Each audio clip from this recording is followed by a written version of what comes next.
আজকে আমি বানাবো আমার হাতের স্পেশাল আলু ভাজি। এটার স্পেশালিটি কোথায় তা আমি একটু পর এক্সপ্লেন করছি।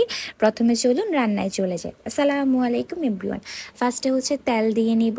তেলে হচ্ছে পেঁয়াজ কুচি দিয়ে দিব। পেঁয়াজ কুচিটা ভাজা ভাজা হলে একে একে আলু কুচি, হলুদ আর লবণ দিয়ে নেড়ে নিব।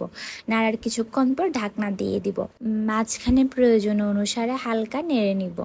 তারপর যখন আলু ভাজিটা হয়ে আসবে, চুলার জাল থাকা অবস্থায় হচ্ছে গোটা কাঁচামরিচ আর ধনেপাতা দিয়ে ঢাকনা দিয়ে নিব এবং সাথে সাথেই হচ্ছে চুলার জালটা অফ করে দিব। এটাই হচ্ছে আমার স্পেশালিটি, আর কিছুই না। অ্যান্ড আজকের খাবারে ছিল মাছ ভাজা আর হচ্ছে কুমিল্লার মানুষের ট্রেডিশনাল ফুড হুইচ ইজ টক, যেটা হচ্ছে আপনার মাছ, টমেটো অথবা মাছ বেলুমো দিয়ে ঝোল করে রান্না করা হয়। এবং সাথে ছিল ভর্তা। খেতে যে কি সুস্বাদু ছিল!